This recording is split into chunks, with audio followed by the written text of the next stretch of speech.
I tend to develop the overall story structure along the way. That being said, I always start off with grand plans about what the structure is going to be, and how I'm going to fit the story around it and how it's going to kind of influence everything about the book.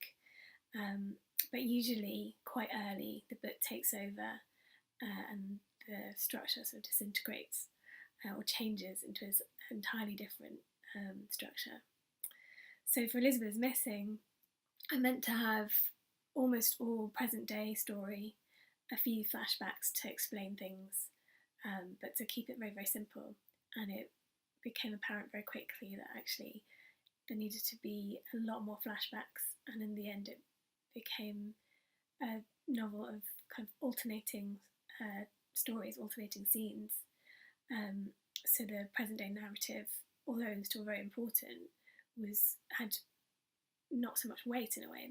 The weight was almost equal between the past and the present, and that was not what I was expecting.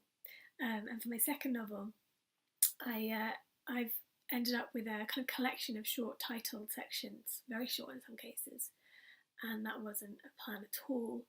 I didn't mean for that to happen, but it just felt right once I started writing. That became really, really important, this kind of idea of all these small sections and then kind of building up to be more meaningful, I guess. And that's exciting. I really love that when suddenly your book points you in a different direction and it feels so right, especially with structure, which I'm quite excited by in general. But yeah, it's not something I ever plan. I always think I'm going to do something else and then find a new exciting way to do it, which I guess is what keeps me interested.